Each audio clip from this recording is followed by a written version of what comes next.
College रु फेरुवा छात्री mobile झांपी नेला दुर्बृत्त बारंबार यह घटना घटुवर असंतोष ढेंकानाल जिला गौंदिया थाना जदुपुर ग्राम ठारे आज ता 22 नवरिक अपराह 3 घंटा समय जदुपुर केनाल रास्तार घर को फेरुवा जड़े कॉलेज छात्री मोबाइल फोन को जड़े दुर्बृत्त लुटि नहीं गौंदिया थाना अभियोग होती। सूचना अनुसार जोरंदा महिमा महाविद्यालय प्रथम वर्ष कला श्रेणी में पढ़ुवा आरुहा ग्रामर रवि देहुरी झील रेशमा देहुरी कॉलेज क्लास सारी जदुपुर केनाल रास्तार घर को फेरुवा समय दिन प्राय 3 घंटा समय आगपटू बाइक रे आसी रेशमा हाथरू मोबाइल टी झांपी नहीं जोरंदा रास्तार पड़ाई दुर्बृत्त अन्य जनक स्कूटी बसी झीटी दुर्बृत्तर पिछा करथिले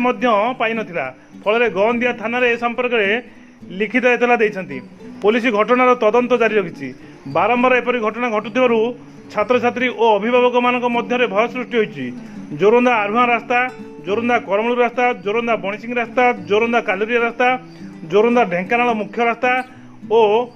जोरंदा सन्थपुर रास्तार यही घटना बारंबार घटुछि। दुर्बृत्तों टार्गेट रे कॉलेज पढ़ुआ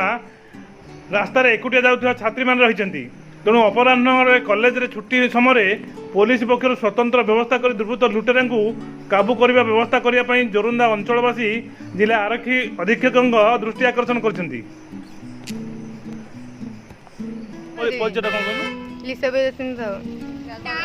घर कौटी को कॉलेज पढ़ुच महिमा महाविद्यालय कौन है आज आज गोटे झीर मोबाइल चोरी कर नहीं कौटे जाऊे कि सब आम घर को जाऊँ कॉलेज छुट्टी घर जाइए कौन है कौ मैंने घटना घटला केनाल हुड़ारे जदुपुर केनाल हुड़ारे कौन कि जान आम आग बछे जाऊँ आगे जाऊला आसला बेलू से चोरटा चोरी करके मोबाइल धरी धरी पड़ी पलि अच्छा झील मैंने फलो कर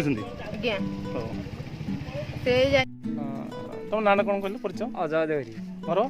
आरुआ कौन है आज अरे आम झील कॉलेज फेरला बेलू ताठू केनाल हुड़ारे लोक ताठू मोबाइल छड़े पड़ेगा ये जदुपुर पाखे आज्ञा कौन नहीं गला कहूँ झील ये कहते जदुपुर पटू जा जदुपुर पटू हाँ से जो केनाल मझामझी हुड़ा माने यार पड़ेगा जो ब्रिज कर जो कबाट कर कबाट